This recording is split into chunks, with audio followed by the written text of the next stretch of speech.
नमस्कार। एमसीसी परियोजना भ्रम र तथ्य सम्बन्धी यो छलफल कार्यक्रममा यहाँ सबैलाई हार्दिक स्वागत छ। म प्रकाश लामिछाने र यो बहस गामा नेपालले आयोजना गरेको छ।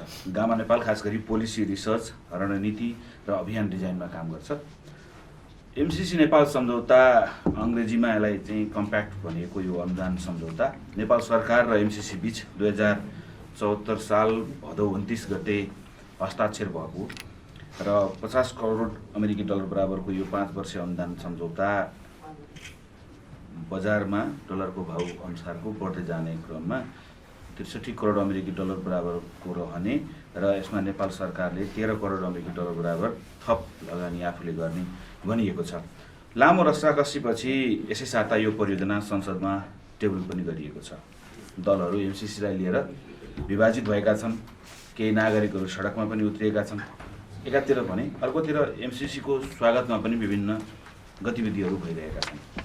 आजको हाम्रो यही सेरोफेरोमा रहेर हुने छलफलमा हामीसँग हुनुहुन्छ ऊर्जा विकास परिषद सीएनआईका अध्यक्ष ज्ञानेन्द्र लाल प्रधान, बैंकर मनोज गेवाली, परराष्ट्र मामिला जानकार एवं युवा नेता डीबी सुनार र एमसीसी स्वागत अभियानका अभियन्ता सुजित सिलवाल। यहाँ सबैलाई हार्दिक स्वागत छ। म मनोज सरलाई सोध्न चाहन्छु, जस्तो अब ज्ञानेन्द्र सरले पनि कुरा निकाल्नुभयो, यदि समयमै एमसीसी हामीले कार्यान्वयन गरेनौँ, प्रसारण लाइन बनाउन सकेनौँ भने ठुलो हाइड्रोमा गरेको इन्भेस्ट चाहिँ खेर जान्छ, खास गरी ब्याङ्किङ क्षेत्र धराशयी हुन्छ भन्ने कुरा पनि गर्नुभयो। सँगसँगै यहाँले विभिन्न आर्टिकलहरू लेखिरहनु भएको छ, त्यो पनि मैले बेला मौकामा पढिरहेको पनि छु। अहिले यो जुन पछिल्लो परिस्थिति बनेको छ, एकाएक राष्ट्रवाद उर्लेर आएको कि भन्ने जस्तो देखिने गरी सडकमा एमसीसीले बर्बाद गर्छ भन्ने तरिकाको पनि भइरहेको छ होइन। अर्कोतिर उत्तिकै जोरदार आवाज यहाँहरूले पनि उठाइरहनु भएको छ एमसीसी चाहिन्छ भन्ने कुरालाई लिएर होइन। यो पछिल्लो अवस्थालाई यहाँले कसरी हेर्नु भएको छ? होइन, यसमा त म प्रश्नसँग एउटा कुरा कानेर अहिले ज्ञानजीले भन्नुभयो, म त्यहाँसँगै सहमत हुन्छु। किन भन्दा अब हामी पनि कतिपय अवस्थामा ब्याङ्कर हो, आफ्नो काम गर्ने, लगभग नेपालमा अवस्था कस्तो छ त भन्दा अलिकति हुने खाने आफ्नो जीविकोपार्जन चलिरहेको मान्छेहरू चाहिँ जनरली नबोल्ने। किन भन्दा यसमा कन्ट्रोभर्सी हामीलाई पनि थाहा छ नि होइन। एमसीसीमा बोल्दा बित्तिकै चाहिँ देशद्रोही भइहाल्ने, चाहिँ यो त दलालै भइहाल्ने, विदेशी दलाल भइहाल्ने, कति पैसा खाएर बोलेको थिइस्, के कारणले बोलेको थिइस् जस्तो सो मेनी चार्जेसहरू आउँछ। र त्यहाँ तलको कमेन्टहरू हेर्नुभयो भने मलाई सबभन्दा पिर लाग्ने र चिन्ताको विषय के हो त भन्दाखेरि 18 देखि 30 वर्ष उमेरको युवाको समुदायको मान्छेहरूले बडा भयङ्कर एग्रेसिभ भएर र भयङ्कर नराम्रोसँग गाली गर्छन् है। अब मलाई यो एमसीसी एउटा विषयको म त्यहाँ जान्छु। यो हामी समाज कतातिर जाँदैछ, हामी कति अध्ययन गर्छौँ, कति विश्लेषण गर्छौँ र के को आधारमा हामी कमेन्ट गर्छौँ, अनि पढ्ने बानी कति छ। मैले त अनेस्टली भन्दाखेरि योभन्दा पहिला पनि एकचोटि एमसीसीलाई अस्ति त मैले फेसबुकमा लेखेँ नै, त्योभन्दा पहिला मैले एमसीसी एकचोटि पढिदिउँ न भनेर अनुरोध गरेको थिएँ कि होइन। किन भन्दा हामी के को आधारमा कमेन्ट गरिरहेको छौँ त बजारमा भन्दाखेरि त्यो 4-5वटा चिर्का बनाएको छ, पठाएको छ, त्यसमा चाहिँ अनुसूची 4 को क को एक हेर। यहाँ चाहिँ सम्पूर्ण सम्झौतामा चाहिँ भारतीय के अरे त्यो भारतसँग सहमति लिनुपर्ने छ भनेको छ। ए बाबा, अब ट्रान्समिसन लाइन इन्डियासँग कनेक्ट हुनुपर्ने छ, भोलि बिहान ट्रेड इन्डियासँग गर्नुपर्ने छ भनेपछि आज इन्डियाको त्यो त कन्डिसन के हो त भन्दाखेरि त्यो ट्रान्समिसन लाइनको कनेक्टिभिटी र भोलि बिहान ट्रेड इन्डियासँग गर्ने भएपछि इन्डियन सरकारको पनि सहमति हुनुपर्ने छ भनेर त्यहाँ मात्र जोडेको चिजलाई सारा एमसीसी रे हुनेभरिको यहाँ बाटो खन्दा पनि इन्डियाले नबनेर नखुल्नुपर्ने जस्तो गरेर त्यसलाई उचालिएको छ र पढ्ने मान्छेहरूले पढेको छैनन्। बुदामा जाउँ न होइन। मैले त त्यहाँ अस्ति फेसबुकमा भनेको छु 155 पेज 2 चोटि पढाएको छु। बुदामा तर्क म गर्न सक्छु मैले। किन पनि भनेको त भन्दा अब स्थिति आइपुग्यो के, अति नै भयो होइन। नबुझेर मान्छेहरूले कमेन्ट गर्ने, त्यसैलाई क्यारी गरेर चाहिँ अगाडि बढ्ने काम भयो। त्यस कारणले अलिकति कतिपय चिजहरूमा त सरकारले पनि त्यसलाई प्रष्टता पार्न सकेन। यो काम भनेको चाहिँ ज्ञानजीको म बसेर गर्ने होइन। सरकारले त्यो बुदामा प्रष्टता पार्न किन सकेन, मेरो प्रश्न सरकारसँग पनि छ। किन भन्दा जब कुराहरू उठिरहेछन् भने उठेका कुराहरू 10 देखि 12वटा छन् र सम्पूर्ण कुराहरू प्रष्ट पार्न सकिनेछन्। अर्को मुद्दाको कुरा म गर्छु, यो सम्झौता र कहीँ देशको संविधान भनेको छैन, जोडेर त संविधानमा जोडिसक्नुभयो। यो देशको कानुनसँग बाजिएको अवस्थामा सम्झौताका शर्तहरू लागू हुनेछन् भन्ने छ, प्रष्टै छ है। अनि म भन्छु एलसी खोल्न छोडिदिए भइहाल्यो हजुर, म त ब्याङ्किङमा छु। ब्याङ्किङमा हामी लेटर अफ क्रेडिट खोलेर जो सामानहरू मगाउँछौँ यसमा कुनै पनि कन्फ्लिक्ट भयो भने चाहिँ हजुर यो देशको कानुन लागू हुँदैन, अन्तर्राष्ट्रिय कानुनले गभर्न गर्छ। र यस्ता सन्धि सम्झौता सबै कुराहरू के हुन्छ त भन्दा भोलि बिहान अमेरिका आएर यो नेपालको सर्वोच्च अदालतमा हामी कहाँ हुने केस मुद्दा मामला हामीलाई थाहा छ 10औं वर्ष हजुर यहाँ पेशी लिएर डिफर गर्न आउँदैन कि किन आउँछ भने एक त तपाईँलाई पैसा पनि दिने सहयोग पनि गर्ने, भोलि यहाँ आएर कठघरामा उभिन चाहन्छ र अभियस हो होइन। त्यस कारणले यस्ता प्रकारका अन्तर्राष्ट्रिय सन्धि सम्झौता म त भन्छु एलसी खोल्दा पनि हाम्रो कानुन लागू हुँदैन। त्यस कारणले यो भनेको चाहिँ सम्झौता अहिले हेरौँ, भोलि बिहान यो सम्झौताका शर्तहरू माथि रहनेछन् भन्नुको मतलब चाहिँ तिम्रो देशको कानुन अब अप्रभावी हुनेछ, यही सम्झौताले देश चल्नेछ भने होइन। सम्झौताका सेवा शर्तहरू चाहिँ तपाईँहरूले मानिदिनुहोस् भने हो। किन पनि हो त भन्दाखेरि चाहिँ हामी कहाँ मात्र होइन, फेरि यो चाहिँ यो अहिले पनि 46वटा कन्ट्रीमा एमसिसी इम्प्लिमेन्ट हुने या भइसकेको अवस्था छ। 28वटा कन्ट्रीले दोहोऱ्याएर एमसी लिइसकेका छन्। त्यस कारणले यसका टर्म्सहरू स्ट्यान्डर्ड हुन् र त्यो स्ट्यान्डर्ड क्लजलाई लिएर चाहिँ दायाँ बायाँ कुरा गर्ने, त्यसपछि गएर अर्को फेरि कुरा उठाउनुहुन्छ ओहो यसको त कसैले खर्च पर्छ हेर्नु नपाउने रे, अडिट गर्नलाई पनि चाहिँ त्यो अमेरिकाले मात्र गर्ने रे। ए बाबा एकचोटि पढि त दिनुहोस् न होइन। प्रष्टसँग छ अडिटर जनरलको कन्सल्टेन्सीमा चाहिँ हाम्रो एमसिसीको चाहिँ अडिट हुनेछ, पक्कै कुरा हो नि होइन। उहाँहरूको अनुमति त लिनु पऱ्यो नि। यहाँ किन यसो भनिएको होला त भन्ने कुरामा पनि कतिपय हामी अहिले ज्ञानेन्द्र सरले भन्नुभयो हाम्रो देशमा राजनीतिक बेइमानी कतिसम्म हदसम्म छ भन्ने कुरा त उजागर भइसकेको छ। यसमा चाहिँ म एकजना ब्याङ्करले बोल्नु परेन भने विश्वास गर्न लायक छ त। संसदमा हुँदा एउटा तर्क, संसदभन्दा बाहिर हुँदा अर्को तर्क, आफूले पेश गर्दा एउटा तर्क, के त्यो एउटै डकुमेन्टमा तपाईँको 5वटा तर्क 5चोटि आउँछ भने ए बाबा विदेशीहरूले पनि त निहालिरहेछन् नि। यो भनेको चाहिँ हाम्रो संसदबाटै पारित गर्नुपर्ने कारण पनि के त भन्दा राजनीतिक बेइमानीको हद छ हाम्रो देशमा। त्यही भएर विश्वास नगरेर संसदबाट पारित गर भने हो। हामीले त देखाएको छौँ नि हजुर। भने यो चिजहरू हुँदै गर्दा म फर्केर जान्छु अरुण 3 तिर होइन। अरुण 3 आजको कुरा होइन हजुर। अरुण 3 त्यो जमानामा आज त अरुण 3 सुरु भएर चाहिँ गएको लगभग 2 दशकभन्दा बढी सम्पन्न भएर गइसक्थ्यो। आयो मतलब त्यसमा सफ्ट लोन पनि थियो, धेरै आइडिए, एडिबी, जर्मनी, जापान कन्ट्रीहरूले सहयोग गर्न खोजेको। त्यति बेलामा $1 बिलियन को प्रोजेक्ट कस्ट गरेर जाइकाले स्टडी गरेर सबभन्दा इकोनोमिकली भाइबल प्रोजेक्ट भनेर आएको त्यो प्रोजेक्ट त्यति बेलामा पोटेन्सियल चाहिँ 900 मेगावाटको प्रोजेक्ट त्यति बेला आएको भए हजुर हामीले कति वर्ष अन्धकारमा चाहिँ यो देश चलायौँ, कस्तो हालतमा बस्यौँ। त्यति बेलामा त्यो डेभलपमेन्ट त्यो भनेको चाहिँ फेरि 900 मेगावाट बिजुली मात्र बल्थेन, त्यसले हाम्रा कल कारखानादेखि लिएर हाम्रो अरू चिजहरूमा कति प्रभाव पार्थ्यो होला। उफ्रियौँ यहाँ मात्र होइन, विदेशमा नेपाली झन्डा लिएर चाहिँ विदेशमा भएको साथीहरूको पनि देशप्रेम उर्लियो। त्यसपछि त्यति बेलामा तत्कालीन प्रधानमन्त्रीले चाहिँ मजासँग एडिबीमा लेख्नुभयो चाहिँ गलत छ, यो छ, त्यो छ, ए बाबा किन पऱ्यो, उहाँहरूले रिजेक्ट गरिदिनु भयो, फर्केर आयो। आजसम्म हाम्रो हालत कहाँ छ हामीले हेऱ्यौँ। फास्ट ट्र्याक त्यस्तै छ होइन। फास्ट ट्र्याकमा पनि फेरि देशप्रेम एकचोटि बेपत्तासँग हाम्रो चाहिँ उफ्रियो होइन। हामीले भन्यौँ कि बकाइदा बिट गरेर $1 बिलियन को आसपास भनेपछि लगभग 100 अरबभन्दा पनि तल पर्ने गरेर मतलब इन्डियाको कम्पनी थियो त्यो इन्फ्रास्ट्रक्चर लिजिङ फाइनेन्सियल सर्भिसेस जुन ILFS भन्ने कम्पनी, उसलाई बिड अवार्ड गरिसकेको हजुर 2015 मा। धुमधाम यहाँ त जिन्दाबाद मुर्दाबाद इन्डियाको कम्पनी आयो भने त यो त बाटो खनेर सबैले जान्छ जस्तो गऱ्यौँ। हाम्रो बिडै क्यान्सल गरेर गयौँ। त्यसपछि के भयो त भन्दा आर्मीलाई ठेक्का दिउँ हजुर होइन। देशप्रेम त्यो आर्मीले ठेक्का ल्याएको छ नि त, आर्मीलाई ए बाबा आर्मीको काम चाहिँ बाटो बनाउने हो कि यता गर्ने हो, ठिकै छ काम गरिराख्नु भएको छ, त्यसमा पनि अन्यथा भएन। अब 72.5 किलोमिटरको चाहिँ त्यो हजुरको बाटो खन्नलाई समयावधि कति बढेर गयो, कस्ट डबल हुने कुरा त अहिले एस्टिमेसन भइसक्यो। काम कहिले पुरा हुन्छ ठेगान छैन, 2024 सम्म हुने भन्ने अहिले प्रिलिमिनरी कुरा सुनिरहेछौँ, तर कस्ट चाहिँ डबल त अलरेडी भइसक्यो हजुर होइन। भनेपछि हामीले त बेला बेलामा देखिसकेका छौँ। अघि ज्ञानजीले भन्नुभयो ती चिज सही, त्यो मैले थप पनि भने। त्यस कारणले यसलाई चाहिँ एकदमै अन्यथा तोड मडोड गरेर चाहिने नचाहिने कुरा जोडेर भन्दा पनि तथ्यगत वस्तुगत कुरामा बसेर बहस गरिनुपर्छ, हुनुपर्छ।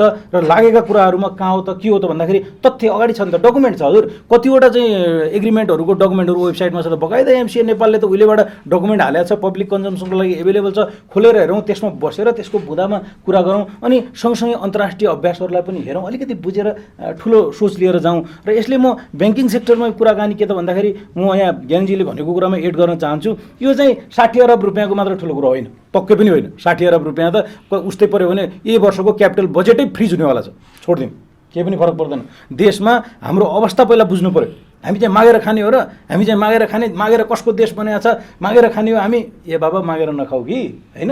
तर हाम्रो आफ्नो देशको पहिला म कमजोर छु, मलाई चाहिँ सहयोग चाहिन्छ भन्ने कुरा त थाहा हुनु पऱ्यो नि त। अब तल भन्छ नि त्यो अब खाल्डामा पढिरहेछ मान्छे, तल पुगिरहेछ, डोरी हालिदियो भने म तेरो डोरी समाएर माथि आउने हो र, खाल्डैमा ठिक छु, मोर त डोरी दिइरहेछ समातेर माथि आऊ कि होइन, म खाल्डैमा ठिक छु, तेरो डोरी समातेर किन आउने भनेर उफ्रेर खाल्डाबाट माथि आइँदैन। त्यस कारणले पहिला डोरी समातौँ, माथि आउँ अनि माथि आइसकेपछि आफ्नो चाहिँ जे गर्ने हो पुरुषार्थ देखाउँला नि त। त्यस कारणले हामी बुझ्नुपर्ने कुरा के छ त भन्दा देशको अहिले पनि तपाईँले 16.5 खरबको चाहिँ बजेट एनाउन्समेन्ट भएको छ अहिलेसम्म होइन। हेर्नुहोस् कतिसम्म स्थिति छ त भन्दाखेरि त्यसको 23-24% पनि क्यापिटल एक्सपेन्डिचरमा खर्च गर्न हामी सक्दैनौँ। किन सक्दैनौँ त भन्दाखेरि त्यसमाथि सङ्घीयता आयो, त्यसले खर्च थपेको छ, यता खर्च थपेको छ। रेभेन्यू एक्सपेन्डिचरमै हाम्रो लगभग तपाईँको 3/4 भन्दा बढी खर्च जहिले पनि एलोकेट हुन्छ र भएको त्यो 1/4 बजेटको एलोकेसन पनि के हुन्छ त भन्ने स्थिति तपाईँ हाम्रो अगाडि छ।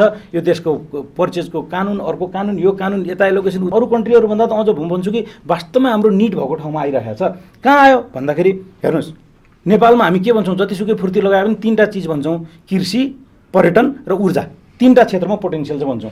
कृषिमा त मेरो धारणा के छ त भन्दाखेरि कृषि प्रधान देश भएको के हो त भन्दाखेरि हामी सुरुमा चाहिँ अब केही काम नभएपछि सबै कुटो कोदालो लिएर चाहिँ जीविकोपार्जन गर्ने मान्छे कृषि पेसामा कति छन् त भन्दाखेरि लगभग सारा मान्छे कृषि भएपछि कृषि प्रधान भएको। त्यस कारणले हामी सेल्फ सस्टेनै छैनौँ, पुरा कृषि प्रधान देशका गर्छौँ। त्यो एरियामा हो भोलि बिहान स्पेसलाइज कृषिमा कुनैमा गयौँ भनेपछि ए हजुर चिस्यान छैन, टमाटर चाहिँ जहाँ उत्पादन हुन्छ त्यहीँ चाहिँ कुहिएर जाने अवस्था छ, उस्तै पऱ्यो भने किसानले दुध बगाउनु पर्ने स्थिति भएको ठाउँमा चाहिँ हामी चाहिँ यो धेरै आदर्शवादी, धेरै चाहिँ देशभक्तिका कुरा गर्नु, रियालिटीमा त पहिला बसौँ न। त्यस कारणले रोडको इन्फ्रास्ट्रक्चरको हालत एकदम खराब छ। पर्यटन हामी भन्छौँ, पर्यटनलाई चाहिने चाहिँ के हो त भन्दा रोडको इन्फ्रास्ट्रक्चर हो। हेर्नुहोस् काठमाडौँकै बाटा हेर्नुहोस्, यहाँ ओह्रालो लागेर जानुभयो भने कति ठाउँमा खाल्डा खुल्डी छन् तपाईँहरूले देख्नुहुन्छ। उनीहरूले लगभग 305 किलोमिटरभन्दा बढीको चाहिँ रोडलाई मेन्टेनेन्स गरिदिन्छौँ भन्दाखेरि त्यसले भोलि बिहान टुरिज्मदेखि लिएर अरू डेभलप, हेर्नुहोस् जुनसुकै पनि विकासको मेरुदण्ड भनेको चाहिँ इन्फ्रास्ट्रक्चरमा रोड हो। त्यसलाई सहयोग गर्छौँ भनेको छ, के चाहिँ बिगारेको छ, म्याक्सिमम् खर्च त्यसमा छ।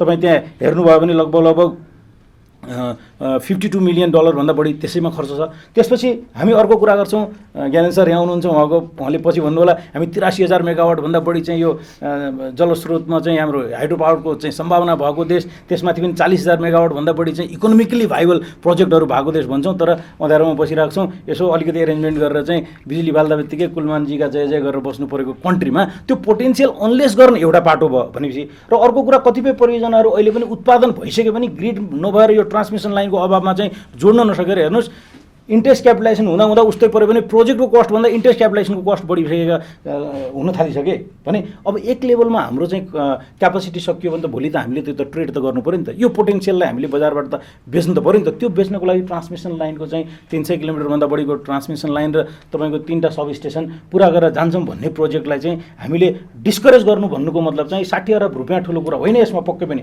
तर 60 अरब रुपियाँपछि एउटा कुरा के त भन्दाखेरि तपाईँले इन्टरनेसनल डोमेनमा आफ्नो कन्फिडेन्स गुमाउनुहुन्छ भनेपछि भोलि चाहिँ चर्कापर्का कुरा मात्र गरेर हुँदैन नि त। म भन्छु कि पहिला स्वाभिमान र स्वतन्त्रता हुनुको लागि कुनै पनि चाहे नागरिक होस् चाहे देश होस् होइन भने नागरिककै पनि स्वाभिमान कहाँ हुन्छ त शारीरिक रूपमा, मानसिक रूपमा र आर्थिक र सामाजिक रूपमा तपाईँ पहिला सक्षम हुनु पऱ्यो, आफ्नो खुट्टामा उभिनु पऱ्यो, अनि स्वतन्त्रताका कुरा हुन्छन्। त्यो गर्ने बेलासम्म त कसै न कसैको लट्ठी समातेर अगाडि हिँडेर चाहिँ पहिला सबल हौँ, सक्षम हौँ, अनि त्यसपछि स्वाधीनताका कुरा गरौँला। र यहाँ पनि स्वाधीनता बिग्रिरहेको छैन, फेरि कम्प्रोमाइज गरौँ चाहिँ मैले भनेको छैन भने यो हुँदा बित्तिकै के हुन्छ भन्दा इन्फ्रास्ट्रक्चरमा रोडको कन्स्ट्रक्सन राम्रो भइदियो र ट्रान्समिसन लाइन लिङ्क हुँदा बित्तिकै डेभलपमेन्टका अरू एरियाजहरू त्यसमा चाहिँ कनेक्टेड हुन्छन्। यो चाहिँ बिजुली उत्पादन हुँदा बित्तिकै हामी ट्रेड गर्छौँ। ट्रेड डिफिसिटको हालत यस्तो छ हजुर, अहिले हालत यस्तो छ कि हामी 13-14 महिनाको चाहिँ वस्तु तथा सेवा आयात गर्न सक्ने क्षमता भइसकेको कन्ट्री अहिले आएर हाम्रो वस्तु तथा सेवा आयात 6.5 महिनाको भइसकेको छ। विचार गर्नुहोस् हामी के निर्यात गर्छौँ अहिले भन्दाखेरि अहिलेसम्म मान्छे निर्यात गर्छौँ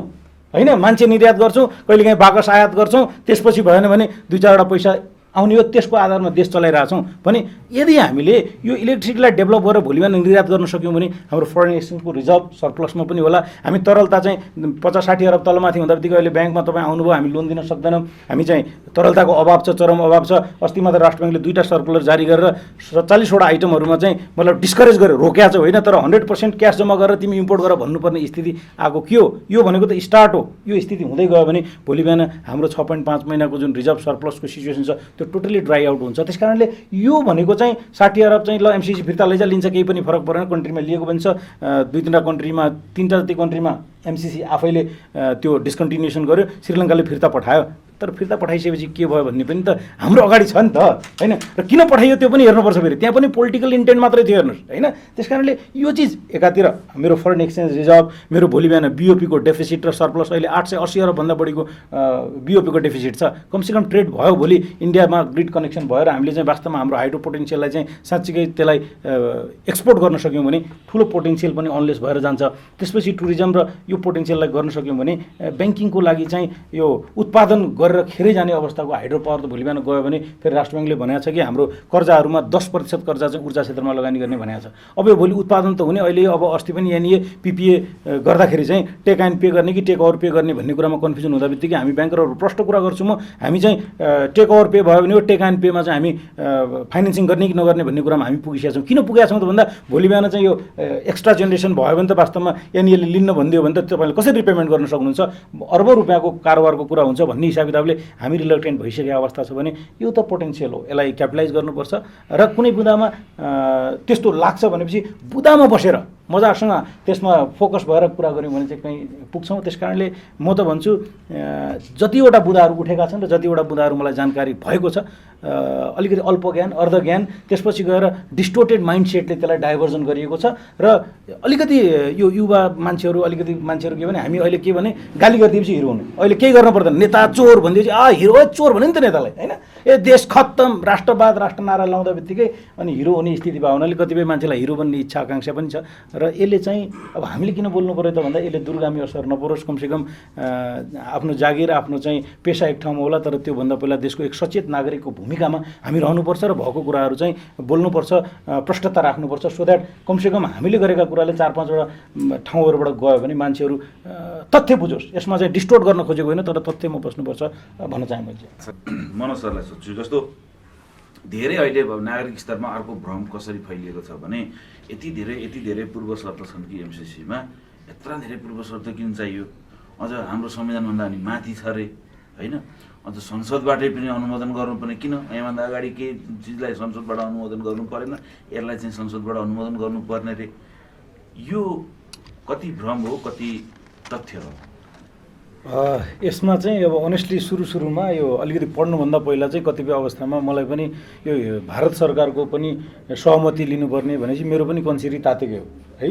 अझ प्रष्टसँग चाहिँ मान्छे देशभक्ति उफ्रिरहेछन्। म त के भन्छु भने म चार्टर्ड एकाउन्टेन्ट पास भएर आइसकेपछि राष्ट्र ब्याङ्कमा जागिर खाएँ। त्यति बेलामा एचएसएमपी भन्ने हुन्थ्यो, हाई स्किल म्यान पावर स्किममा एप्लाई गर्दा बित्तिकै हामीले माइग्रेसनको लागि अस्ट्रेलिया, क्यानाडा, युके जहाँ जान पनि पाइन्थ्यो। मसँगको 4जना साथीहरू पनि गए। म एकचोटि त्यो कुनै एम्बेसी गएको पनि छैन, अहिलेसम्म डिबी भरेको छैन, जान पनि जान्न, यहीँ बस्ने हो म होइन। म गर्व गर्छु। र यहाँ फुर्ती कसको छन् भन्दा डिबीमा लाइन लाग्ने मान्छे जो चाहिँ जसको चाहिँ आधा छोराछोरी त बाहिरै छन्, आधा यहाँ छन्, त्यो मान्छेहरू चाहिँ त्यसको ठेक्कापट्टा लिएर बढी बोल्ने र तथ्यलाई तोडमरोड गरियो बढी होइन। जब मैले पढेँ, म तपाईँलाई भन्छु जस्तै अब सिरियसली भनेको केही पोइन्ट्सहरूमा चाहिँ म भन्दैछु पुनः पनि, म एउटा ब्याङ्करको भन्दा पनि एक सचेत नागरिकको भूमिका मेरो पहिला हो। त्यो राखेर कुरा गर्दै गर्दाखेरि म भन्छु मैले के बुझेँ होइन। र यसमा तर्क गर्न अरूलाई पनि छुट छ फेरि। जस्तै अरूले यसको विरोधमा बोल्यो भने त्यसलाई चाहिँ फेरि हामी नगरौँ न। छलफल भनेकोबाट राम्रो चिज निस्किनु पऱ्यो। जस्तै एउटा कुरा मलाई पहिला साँच्चीकै लागेको चिज चाहिँ यो संसदबाटै पारित हुनुपर्ने भन्ने पनि हुन्छ, मलाई पनि लागेको। ए बाबा एउटा सामान्य सम्झौता संसदले पारित गर्नुपर्ने। तर हेर्नुहोस् त्यति बेला आज त मलाई लाग्छ यो संसदबाट होइन, संसदको 2/3 पो गराउनुपर्ने रहेछ नि त्यो त। किन भन्दा सरकार अविच्छिन्न हो। म ब्याङ्कमा काम गर्छु, मेरो ब्याङ्कमा अब ज्ञानेन्द्र सर चाहिँ लोन लिन आउनुभयो, पहिलाको सिओले लोन एप्रुभ गरेर रहेछ, म नयाँ सिओ भएपछि दिन्न भन्न थाल्यो भने ब्याङ्कमा हुनुहुन्छ तपाईँ होइन भने अविच्छिन्न हुँदैन। भने उत्तराधिकारी भने के हो, एउटा सरकार परिवर्तन भयो, काङ्ग्रेसको आउला, कम्युनिस्टको आउला, भोलि चाहिँ राप्रपा आउला, अर्को आउला, भने सरकारको अविच्छिन्नता हुँदैन, कमिटमेन्ट हुँदैन। तपाईँ सरकारले कुनै कमिटमेन्ट गरेको त अर्को सरकारले त्यसलाई क्यारी गर्नुपर्छ। त्यो त कहाँ आफैले साइन गरेको चिज चाहिँ पनि तपाईँ आज हो भोलि होइन भन्ने, राति सुत्दाखेरि चाहिँ हो भन्ने, बिहान बरबरार होइन भन्ने नेताहरूलाई तपाईँलाई संसदबाट माग्नु मात्र नि, यिनीहरूको त लेप्चे लगाएर सारा यो भयभरिको सांसदको लेप्चे लगाएर राख्नुपर्ने हो। त्यस कारणले यो भनेको के हो त भन्दा सबै ठाउँमा संसदबाट पारित गर्नु परेको छैन। यो संसदबाट पारित गराउनु भन्न त हाम्रो नेताहरूलाई लाज लाग्नुपर्छ। हामीहरू राजनीतिक बेइमानीलाई यो चाहिँ विदेशीहरूले अविश्वास गरे हो। त्यस कारणले संसदबाट मागेको जरुरी छ, गर्नुपर्छ, नत्र यिनीहरूले काम गर्न दिन्नन्। अहिले त काम गर्न दिँदैन, भोलि त्यहाँ गएर काम गर्न दिन्छन्। त्यस कारणले मागेको भन्ने मेरो बुझाइ छ। एक नेक्स्ट कुरा चाहिँ अर्को अब यो अर्को धेरै उफ्रिनुपर्ने कुराहरू चाहिँ यो सन्धि सम्झौता लागू हुने क्रममा चाहिँ नेपालको संविधान भन्नुहुन्छ संविधान प्रयोग भएको छैन, कानुनभन्दा माथि हुनेछ भनेको छैन हेर्नुहोस् होइन। यदि कुनै ठाउँमा बाजिएमा सम्झौताको अंशहरू लागू हुनेछ भनेर प्रष्ट व्यवस्था छ, त्यो 7.1 मा छ। र त्यो भनेको कुरा त अन्तर्राष्ट्रिय सन्धि सम्झौता जुनसुकै पनि पल्टाएर हेर्नुहोस्, खोजेर हेर्नुहोस्, बहुत कम पाउनुहुन्छ। ज्ञानेश सरले भनिहाल्नुभयो कसले के गरेर थाहै नभएर हो। यो चाहिँ के भयो त भन्दा हामीलाई प्रजातन्त्र बढी भएको, हामीलाई चाहिँ ज्ञान कम प्रजातन्त्र बढी भएको। अनि यो सोसियल मिडियाको वास्तवमा एकचोटि त बिचमा ओलीजीले यसलाई बन्द गर्नुपर्छ भनेको थियो, बेला बेलामा त बन्दै गर्नुपर्ने हो क्या हो जस्तो लाग्छ मलाई होइन। भनेपछि यो स्वतन्त्रताको पनि यो दुरुपयोग बढी भएको। त्यस कारणले यो चिज चाहिँ के हो त भन्दा सम्झौता अन्तर्राष्ट्रिय स्तरका सबै सन्धि सम्झौताहरूमा चाहिँ कुनै पनि आउँदैन। मै पनि यहाँ कुनै गर्नु पऱ्यो, म हात माथि हुने कुनै सम्झौता गर्न थालेँ, म चाहिँ हङकङको व्यापारीसँग गर्न थालेँ भने एग्रिमेन्टमा म के गराउँछु त भन्दाखेरि सबै हुनेछ, तर भोलि बिहान केही काम कानुनी कारबाही भयो भने नेपालको सुप्रिम कोर्टमा आउनुपर्ने छ, लेख्छु नत्र म साइन गर्दिनँ नि, किन गएर म हङकङ दौडिराख्छु र। त्यस कारणले त्यो कुराहरूमा पनि हामीले अहिले शङ्का उपशङ्का गर्न किन पर्दैन त भन्दा 2004बाट चाहिँ सुरु भएको एमसिसीमा अहिले 46वटा कन्ट्रीमा गरिसक्यो। कति ठाउँमा बेमानी गरेर त केस स्टडी गऱ्यो नि बाबा भनेपछि त्यो चिजमा पनि कुनै भाव छैन। अन्तर्राष्ट्रिय सन्धि सम्झौतामा यदि कानुन अनुसार कुनै ठाउँमा बाजिएमा चाहिँ किन भन्दा अहिले हेरौँ सम्झौता लागू गरौँ, किन भन्दा सम्झौताले दुईवटा चिजलाई इन्स्योर गर्न खोज्छ। त्यो भनेको एउटा सदुपयोगिता, अर्को समय सीमा। त्यस कारणले यो सदुपयोगिता र समय सीमालाई पनि इन्स्योर गर्नको लागि हजुर हामी कहाँ चाहिँ पर्चेज प्रोक्युरमेन्टको एक्ट हामीले हेरेका छैनौँ। यही देशको कानुन अनुसार गर्ने पर्चेज प्रोक्युरमेन्टले काम गर्ने भए यो वर्षको बजेटको किन 16% खर्च भएको छैन, आज 7 महिना भयो भने धेरै लफडा झपडा छ। त्यस कारणले पनि त्यो बुँदा भएको हुनुपर्छ र यो बुँदा अन्यत्र कन्ट्रीहरूमा पनि छ। त्यस कारणले त्यसलाई शङ्का गरेर चाहिँ हिँड्नुपर्ने अवस्था छैन। अघि उहाँले भन्नुहुन्थ्यो यदि चाहिँ डक्टरले उपचार गर्न जाँदाखेरि अब हो चाहिँ केही पऱ्यो भने चाहिँ म चाहिँ छु भने चाहिँ ल त काट्ने आँट्यो मार्ने आँट्यो भन्ने सोचेर भने त कसैले पनि त्यो नगए भइहाल्यो नि। त्यहाँ त्यसरी शङ्का गरेर हुँदैन हेर्नुहोस् भने सम्झौतामा शङ्का गर्नु भने त बेइमानी हो नि। त्यस कारणले त्यता पनि जानु पर्दैन जस्तो लाग्छ मलाई।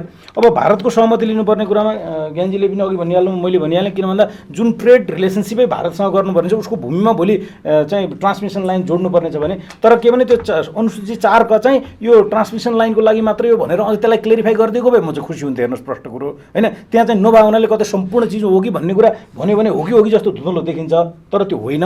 तर त्यो प्रष्टता पारिदिएको कुरामा पनि कहीँ प्रष्ट छैन भने सरकारले पनि पहल गरेर यो अनुसूची 4 चाहिँ यो ट्रान्समिसन लाइनसँग मात्र रिलेटेड हो भनिदिएको भए चाहिँ बोल्ने ठाउँ पनि रहन्थेन। त्यो अलिकति ग्रे एरिया भएको हुनाले उहाँहरूले मिसइन्टरप्रेसन गरे हो त्यो चिज चाहिँ। अनि अर्को कुराहरू उहाँहरू बेला बेलामा खोइ कहाँबाट ल्याएर आउनुहुन्छ मैले त देखिनँ। यो लेखा परीक्षण पनि चाहिँ एमसिसीले मात्रै गर्ने, नेपालमा गर्ने नपाउने भन्नुहुन्छ। ए बाबा कहाँ पढ्नुहुन्छ कि त्यो उहाँहरूले दफा उपदफा। तपाईँ 3.8 मा प्रष्टसँग हेर्नुहोस्, त्यहाँ के भनेको छ त भन्दाखेरि नेपालको महालेखा परीक्षकले यो लेखा परीक्षण गर्न कुनै पनि रोक लगाउने छैन र एमसिसीले अनुरोध गरेमा त्यहाँबाट लेखा परीक्षण हुन सक्ने छ र अन्तर्राष्ट्रिय मापदण्डबाट त्यत्रो पैसा लगाउँदाखेरि त्यसको एस्युरेन्स गर्दाखेरि उसले लेखा परीक्षण गर्ने कुरामा उसलाई रोक लगाउन जरुरी छैन। तपाईँको नेपालको महालेखा परीक्षकको कार्यालयले मजासँग लेखा परीक्षण गर्न पाउने व्यवस्था प्रष्टसँग ल्याएको छ। नेपालमा हेर्नै नपाउने, गर्ने नपाउने, के गरेर जान्छ भनेर हामी उफ्रिरहेछौँ। जुन चिज पनि एकचोटि हेर्दाखेरि त्यही प्रष्ट हुन्छ। त्यसपछि अर्को उफ्रिराख्ने बुँदाहरूमा बेला बेला हामी पनि हेर्छौँ सामाजिक सञ्जालमा, ओहो यो त एमसिसी ल्याउने उसले एकतर्फी चाहिँ चाहेको बेलामा एमसिसीले बन्द गर्छ, अमेरिकाले जे पनि गर्छ भन्नुहुन्छ। ए कहाँ पढ्नुहुन्छ के त्यो प्रष्टसँग छ 5.1 मा छ 30 दिनको पूर्व सूचना दिई दुवै पक्षले जसले पनि चाहिँ डिस्कन्टिन्युएसन गर्न पाउनेछ। ए बाबा भोलि तपाईँले अमेरिकाले 3टा कन्ट्रीमा गरि पनि सकेको छ, तर कुनै पनि कन्ट्रीले लिएपछि डिस्कन्टिन्यू गरेको छैन। हेर्नुहोस् है, अमेरिकाले त्यो सेवा शर्तका सम्झौताहरू नमानेको हुनाले 3टा कन्ट्रीमा चाहिँ डिस्कन्टिन्युएसन गर्यो, तर एमसिसी लिएका त्यो 46वटा कन्ट्रीले फेरि ल्याउन सजिलो भनेर ल्याएको छ, कसैले पनि डिस्कन्टिन्यू गरेको छैन। भनेपछि त यो कहाँ हक छ कहाँ हित छ भन्ने कुरा त्यहाँबाट पनि हेरिदियो पनि हुन्छ होइन। त्यस कारणले अब अमेरिकाले अस्ति पनि बिचमा न्युजमा मिडियामा आयो, अमेरिकाले जबरजस्ती गर्न खोज्यो, हामी चाहिँ दान पनि जबरजस्ती दिने, हामी लिन्नौँ भन्दा त पाउनु पऱ्यो, दान दिने मान्छेले कहाँ जबरजस्ती गर्छ। यो दान दिने जबरजस्ती गर्ने कुरा होइन हजुर। जतिसुकै पनि एउटा चाहिँ के चाहिँ स्वीकार गर्नुपर्छ भने अमेरिका पनि शक्ति त हो नि, राष्ट्र त हो नि। तपाईँ पहिला जाने कसैको घरको तल, ए सुन्न मलाई भात खान दियो, भोक लागेको छ मलाई देन भन्ने पहिला, अनि त्यसपछि अहिले छैन पक तँलाई चाहिँ म पकाएर हेर्छु के छ भनेपछि भित्र गएर थालीमा ल्याएर ल बस भनेर सोफामा खाएपछि थालमा लात हान्न थाले झापर दिन्न, गलत गर्ने। पहिला आएर अमेरिकाले यसले भने हो, हामीले गरे होइन। पहिला हामीले के गर्यौँ भन्दाखेरि एमसिसी हजुर हामीलाई चाहियो, हजुर हामीलाई चाहिँ दिउँ। ए बाबा अहिलेको बजेटमा कति छ 63 अरब रुपियाँ त हामी मागेर चलाउँछौँ, लेखेको छैन बजेटमा। 309 अरब वैदेशिक अनुदान चाहियो भनेर भनेको छैन हामीले, पाएको छैन अलग कुरा हो नि। हरेक वर्षको बजेट चाहिँ हजुर मागेर चलाउँछु भन्ने कन्ट्रीमा फुर्ती चाहिँ ठुल्ठुलो गर्ने होइन। त्यस कारणले यो कुरा गलत हो। हामीले मागेको हजुर पहिला भन्ने ले न ले दे न दे भन्ने, अनि त्यो ल नि त लैजा भनेर चाहिँ उसले सारा क्राइटेरिया छ। फेरि एमसिसी पनि माग्दा बित्तिकै पाउने होइन, 20वटा क्राइटेरियाहरूमा त्यहाँ पनि ट्रान्सपेरेन्टली इभ्यालुएसन हुन्छ। त्यो इभ्यालुएसनको क्राइटेरियामा ल नेपाल तिमी इलिजिबल छौ भनेर यत्रो पैसा चाहिँ अनुदान दिन खोज्दाखेरि चाहिँ एग्रिमेन्ट साइन गर्ने, आउने, उतापट्टि एउटा कुरा गर्ने, यतापट्टि अर्को गर्ने, 4 चोटि गर्ने, अनि अमेरिकाको इज्जत छैन। हामी चाहिँ के कुरा गर्दैछौँ त भन्दाखेरि को कहाँ बेमानी गर्यो, कसले कतिचोटि बोली फेर्यो र किन फेर्यो भन्ने कुराको एनालाइसिस गरेका छैनौँ।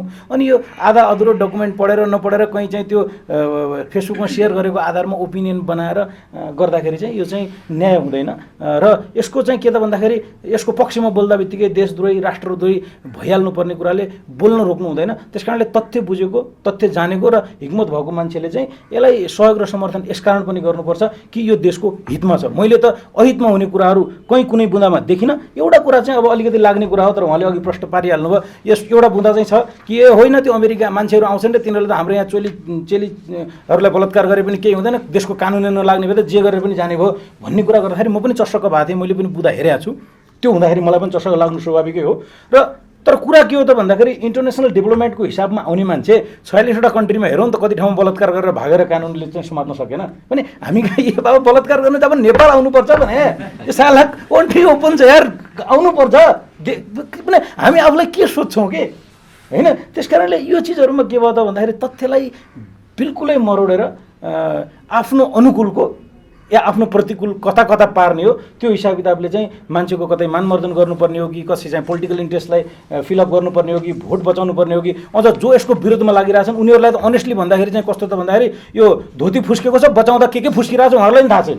होइन त्यस कारणले यसमा प्रष्टता हुनुपर्छ। एक बरु म चाहिँ अनेस्टली भन्दा यति बेलामा चाहिँ शेरबहादुरजीलाई चाहिँ मान्छु, प्रष्टसँग प्रतिपक्षी हुँदामा पनि शेरबहादुरजीले चाहिँ यो एमसिसी आउनुपर्छ भनेको थियो, आज पनि भन्छ भने चाहिँ यो पिपल पाते जिब्रो लगाएको नेताहरूले बिगारिदिएको हुन्। त्यस कारणले जनताहरू यसमा चाहिँ सुसूचित हुनुपर्छ। सम्मानलाई चाहिँ हामीले डगमगाउन दिने चाहिँ होइन, तर तथ्य बुझ्नुपर्छ।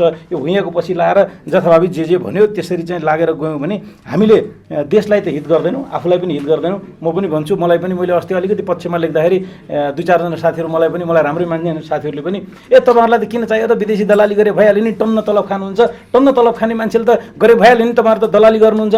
ए बाबा मलाई यो बोले बापत चाहिँ अमेरिकन एम्बेसीले पैसा दिने हो र मलाई चाहिने पनि चाहिँदैन हजुर। म गाउँ दैलेखबाट आएको मान्छे, मलाई आज मेरो ब्याङ्कले दिने तलबै बढी हो कि 36% ट्याक्स तिर्छु म, 1,92,000 महिनाको ट्याक्स तिर्छु र मलाई त्यो देश स्वर्ग छ हजुर, मलाई चाहिएको छैन। तपाईँहरू गरी भइराख्नुहोस् न, मरिराख्नुहोस्, म राजा भएर बस्छु नि। यहाँ त गाडी कम भइदिएपछि मेरो गाडी सर हिँड्न पाउँछ, भोलि बढी गाडी भयो भने त मलाई जाम हुन्छ। यो मेरो लागि होइन। हामी अलिकति कमाउन सक्ने, अलिकति क्षमतामा पुगिसकेको व्यापारी उद्यमी एक लेभलमा पुगिसकेको जागिरेको लागि होइन हजुर एमसिसी। यो एमसिसी तपाईँहरूको लागि हो जसको छोराछोरी चाहिँ यहाँ बिचल्ली छन्, बिचरा अलिकति जवानीमा बिहा गरेर विदेशको खाडीमा जानु परेको छ। तपाईँलाई यहाँ भोलि यो देशमा उन्नति, यो देशको समृद्धि किताबमा लेखेर हुँदैन। त्यो तपाईँको चाहिँ त्यो हुन्छ नि, अब चुनाव आउँछ त्यति बेलामा लेख्ने त्यो चुनावी घोषणापत्रमा 4 ठाउँमा चाहिँ देशको सुखी नेपाली, समृद्ध नेपाल लेखेर समृद्धिका सपना बाँडेर हुँदैन। साँच्चीकै समृद्धिको लागि कहीँ न कहीँ त पेन लिनुपर्छ। यहाँ त पेन छैन। यो चाहिँ हाम्रो अहिले अवस्था हेरेर पनि लिनुपर्ने अवस्था सिर्जना भएको छ। यसलाई सदुपयोग गरौँ। यो अवसर हो, यो अवसरलाई सदुपयोग गरौँ। कुनै ठाउँमा बरु सरकारले एउटा चिजसम्म त कहाँ गरिदियो हुन्थ्यो त भन्दाखेरि लाग्छ यो हामी जस्तो अभियन्ता या कोही मान्छेहरू बसेर व्यापारी ब्याङ्कर साथीहरू बसेर चाहिँ छलफल गर्नुभन्दा पनि सरकार पनि लाटो चुप भएर बस्नु हुँदैन। यी उठेका बुँदाहरूको बारेमा प्रष्टताका साथ केही न केही बुँदाहरू ल्याएर चाहिँ जनतालाई सूचित गर्नुपर्छ र त्यो अनुसार अगाडि बढ्नुपर्छ। मैले त मेरो हिसाब किताबले इभ्यालुएट गर्दाखेरि एकचोटि इन्डिपेन्डेन्टली बसेर हेरेँ, एकचोटि क्रिटिकल्ली पनि बसेर हेरेँ, एकचोटि चाहिँ के हुन्छ कसो हुन्छ त यो समर्थनमा पनि बसेर हेर्दाखेरि आपत्ति जनाइहाल्नुपर्ने खास प्रकारका बुँदाहरू चाहिँ देखिएन र म त प्रष्ट छु यो ओन गर्नुपर्छ। यसले दूरगामी असर पार्छ। अन्तर्राष्ट्रिय सम्झौता सन्धिका कुराहरूदेखि लिएर हाम्रो देशको आर्थिक उन्नतिका कुराहरूदेखि लिएर म त भन्छु इन्फ्रास्ट्रक्चर डेभलपमेन्टमा जुन यसले अब्जेक्टिभ लिएर गएको छ त्यो मात्र होइन, त्योभन्दा पछाडि हेर्नुहोस् 5 वर्षमा गर्नुपर्ने कुन कुन डेटमा जसरी टाइमलाइन लिएर गएको छ त्यसरी समयबद्ध रूपमा यो तयार भयो भने म त भन्छु आज हामी यसरी बसेर छलफल गरिरहेछौँ। यो साँच्चीकै यो हाम्रो छलफलले पनि यसमा केही भूमिका जोड्न सक्यो। गामा नेपालले गरेको प्रोग्राममा हामी 10 वर्षपछि साँच्चीकै एमसिसी आयो भनेपछि यो सबै अहिले ढुङ्गा हान्ने मान्छेहरू चाहिँ तपाईँ हामीलाई चाहिँ ताली बजाउँछन्, म चाहिँ ढुक्क छु। Thank you.